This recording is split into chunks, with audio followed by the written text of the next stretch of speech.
कहीं कबीरदास जी भक्तों को, संतों को सुसाइड के लिए तो नहीं उकसा रहे हैं।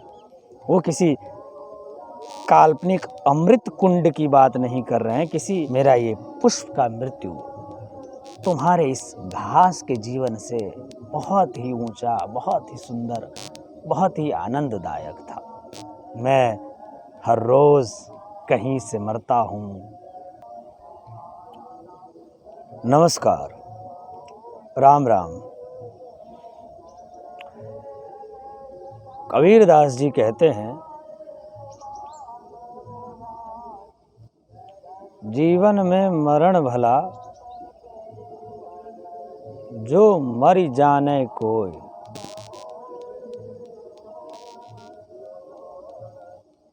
जीवन में मरना भला जो मरि जाने कोई, और मरना पहले जो मरे अजर अमर सो होय।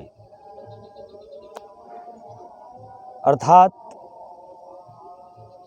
जीवन से भली तो मौत है यदि कोई मरने की कला जानता है, और जो व्यक्ति मरने से पहले ही मर जाता है वह अजर अमर हो जाता है। अब आप सोच रहे होंगे कि जीवन के भीतर ही कबीरदास जी किस मृत्यु की बात कर रहे हैं। ये कैसी मौत है कि जीवन के होते ही मरा जाता है और इससे व्यक्ति अजर अमर भी हो जाता है। ये कैसी अमरत्व की प्राप्ति है जो मरने से मिलती है। कहीं कबीरदास जी भक्तों को, संतों को सुसाइड के लिए तो नहीं उकसा रहे हैं।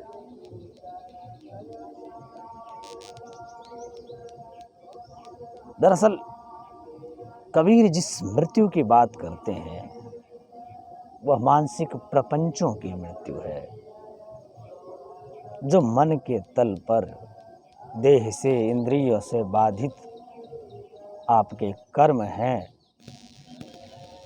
जो दैहिक संबंधों से स्थापित आपके संस्कार हैं, जो आपकी परंपराओं में व्याप्त पाखंड है, और उससे निर्मित जो आपकी मान्यताएं हैं, जो धारणाएं हैं, जो बीते दिनों के संग्रहित सूचनाएं हैं, और जो आने वाले समय की उसी अनुभव के आधार पर की गई कल्पनाएं हैं, उसकी मृत्यु की बात करते हैं। और जब उसका मृत्यु होता है तो ध्यान घटित होता है। जब आप पूर्णतः वर्तमान में स्थित हो जाते हैं, इसके बाद आप उस आत्म तत्व को जान पाते हैं जिससे आनंद की, प्रेम की अनुभूति होती है, सृजन होता है। और उसी अवस्था को अजर अमर होना कहा है उन्होंने। वो किसी काल्पनिक अमृत कुंड की बात नहीं कर रहे हैं, किसी ऐसे पेय पदार्थ की बात नहीं कर रहे हैं जिसको पी लेने से व्यक्ति दैहिक रूप से अजर अमर हो जाए। कबीरदास जी विशुद्ध तार्किक व्यक्ति हैं। वह जानते हैं कि देह का खत्मा निश्चित है, देह को एक दिन खत्म होना ही है। फिर वह जिस अजर अमर होने की बात कर रहे हैं वह उस आत्म तत्व को जान लेने की बात कह रहे हैं, क्योंकि उसके जान लेने के बाद उसकी न मृत्यु होती है, न जन्म होता है, न उसका क्षय होता है। तो वह स्वतः ही अमर है यदि आप उसे जान लें तो।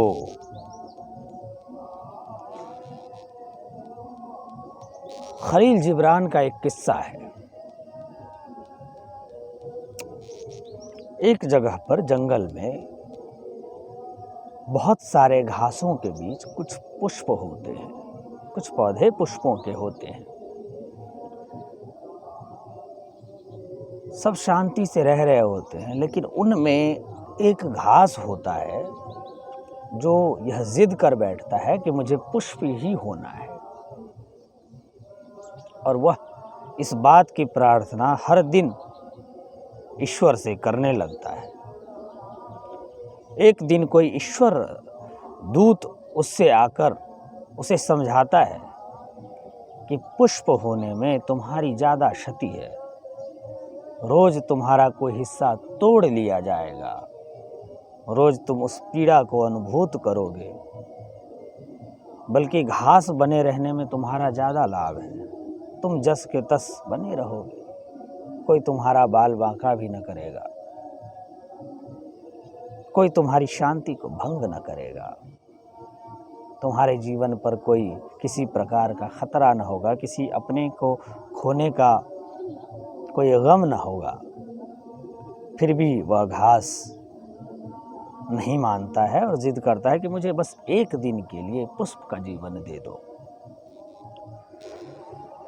वह दूत मान जाता है और उस घास को उस दिन के लिए पुष्प का पौधा बना देता है। संयोग से उसी दिन तेज हवा चलती है, आंधी तूफान जैसा वातावरण होता है और सारे पुष्पों के पौधे टूट टूट कर गिर जाते हैं। उसी में वह पुष्प का पौधा भी गिर जाता है जो पहले घास होता है।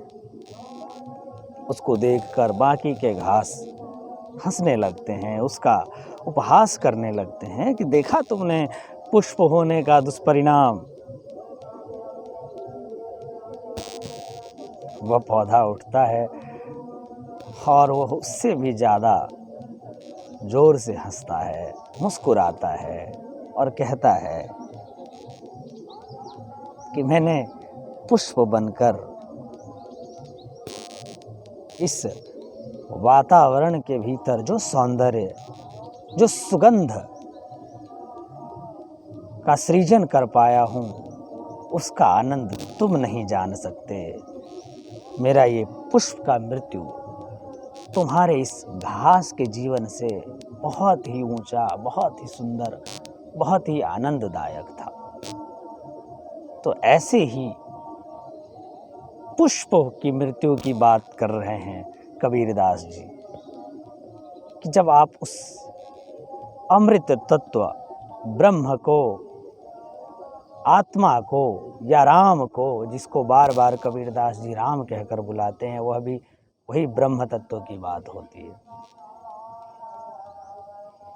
उसको जब आप जान लेते हैं तब आप नित्य मरते हैं।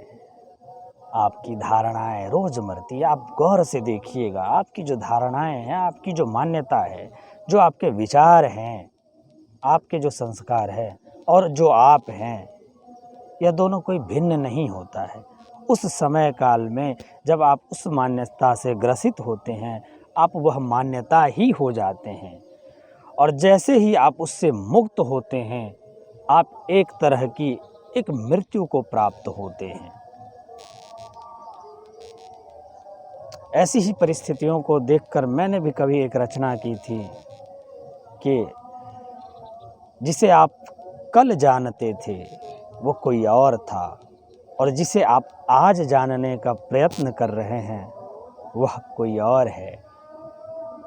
गति को पकड़ने का प्रयत्न कीजिए, आपसे पकड़ा भी न जाएगा जब तक गतिशील वस्तु के समान दिशा में समान गति से आपकी भी गति न हो। मेरी हर रोज़ कहीं की गाड़ी छूट जाती है, मैं हर रोज़ किसी गाड़ी में बैठ जाता हूँ। संयोग से आज हमारी गाड़ियाँ किसी एक प्लेटफॉर्म पर मिल गई है। इस भेंट मुलाकात को कुछ ज्ञात न समझिए। मैं हर रोज़ कहीं से मरता हूँ, मेरा हर रोज़ कहीं से नया जन्म होता है।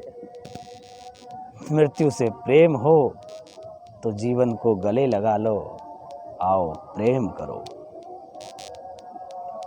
आज के लिए इतना ही, फिर मिलेंगे नए वीडियो में नए विचारों के साथ। आप सबको राम राम, प्रणाम, जय श्री राम, राधे राधे, ओम।